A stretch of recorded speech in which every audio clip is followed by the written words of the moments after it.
नमस्कार दोस्तों, मेरा नाम है सोहन यादव और मेरे YouTube चैनल फेमस इंग्लिश पर आपका बहुत बहुत स्वागत है। दोस्तों, आज की इस वीडियो में हम देखने वाले हैं 3 इंपॉर्टेंट प्रोनाउंसिएशन रूल्स जिनकी मदद से आप इंग्लिश पढ़ना लिखना बहुत ही आसानी से आपको आ जाएगा। जी हाँ दोस्तों, ये 3 स्पेशल प्रोनाउंसिएशन के गोल्डन रूल्स है जो कि आपको ये पता होना चाहिए। तो चलिए बिना किसी डिले के वीडियो को जल्दी स्टार्ट करते हैं क्योंकि टाइम इज़ वेरी इंपॉर्टेंट। तो चलिए हम तीनों रूलों को एक एक करके समझ लेते हैं। ठीक है दोस्तों, तो सबसे पहले देखिए दोस्तों, सबसे पहला रूल है रूल नंबर 1। देखिए दोस्तों, रूल नंबर 1 क्या कहता है, अगर अंत में ई हो, अगर देखिए दोस्तों किसी भी इंग्लिश वर्ड में अगर आपको अंत में लास्ट में इंग्लिश वर्ड में ई दिख जाए तो ई वर्ड को जो आपको प्रोनाउंसिएशन नहीं देना होता है। यानी देखिए इसका नॉर्मली साउंड क्या होता है, ई होता है ना, हमें ई देना होता है। लेकिन यहाँ पे क्या करना है, अगर आपको इंग्लिश के किसी भी वर्ड में ई दिख जाए तो आपको भूल जाना है, यानी कि उसको भगा देना है, आपको याद ही नहीं करना। ठीक है, उसको समझ लीजिए है ही नहीं ई, यानी कि उसका प्रोनाउंसिएशन आपको नहीं देना है। चलिए इसको एग्जाम्पल से समझते हैं। जैसे देखिए अब यहाँ है RATE, अब यहाँ देखिए सभी एग्जाम्पल्स में लास्ट में क्या है, ई है। आप देख सकते हैं, है ना। देखिए आप देखिए ध्यान से देखिए, यहाँ सभी में क्या है, ई है लास्ट में। तो यहाँ आपको कैसे पढ़ना है, ऐसे कैसे पढ़ना है, देखिए इसे रेट पढ़ेंगे ना कि रटे।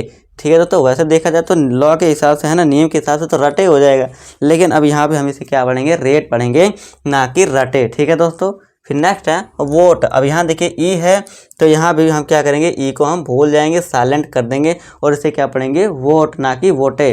फिर नेक्स्ट है कोड ना कि कोडे। ठीक है दोस्तों, फिर है रोज ना कि रोजे, इसे हम रोज पढ़ेंगे यानी कि गुलाब का फूल। ठीक है दोस्तों, तो आई होप आप दोस्तों आपको रूल नंबर 1 समझ आया और ये रूल दोस्तों 100% काम करता है और इम्पोर्टेंट रूल है।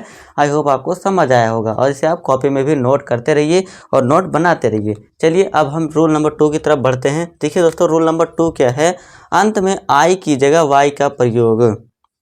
अब देखिए दोस्तों होता क्या है, हम जब इंग्लिश के वर्ड पढ़ते हैं वहाँ पे हमें जब बनाना होता है उसकी इंग्लिश, आई की साउंड आता है, लेकिन हम क्या करते हैं वहाँ पे वाई का यूज करते हैं। देखिए अब एग्जांपल से समझिए, आपको ज़्यादा क्लियर होगा।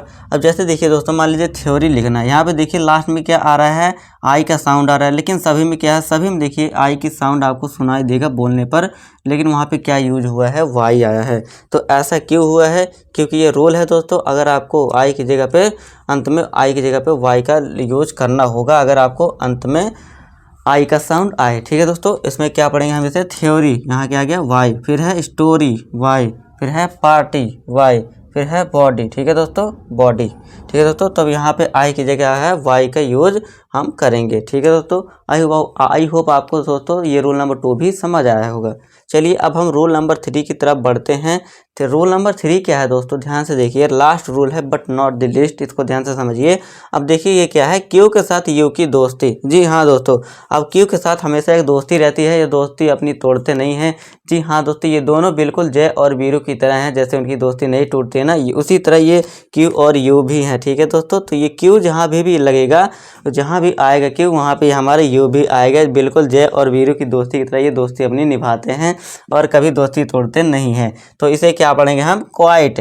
फिर नेक्स्ट है क्वेश्चन, फिर है क्वीन, फिर है क्वार्टर। देखिए सभी में क्यू के साथ यू आया हुआ है, ये आपको ध्यान रखना है।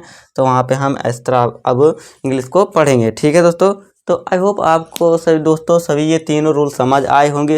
अगर वीडियो पसंद आई है तो वीडियो को एक लाइक ज़रूर कीजिए और हमारे चैनल को सब्सक्राइब जरूर कीजिए। और हाँ, अपने दोस्तों के साथ भी वीडियो शेयर कर दीजिए ताकि वो भी वीडियो की हेल्प से पढ़ लिख और इंग्लिश समझ पाएँ। तो मिलूँगा इसी होप के साथ आपके साथ एक नेक्स्ट वीडियो में एक नए टॉपिक के साथ। तब तक के लिए नमस्कार।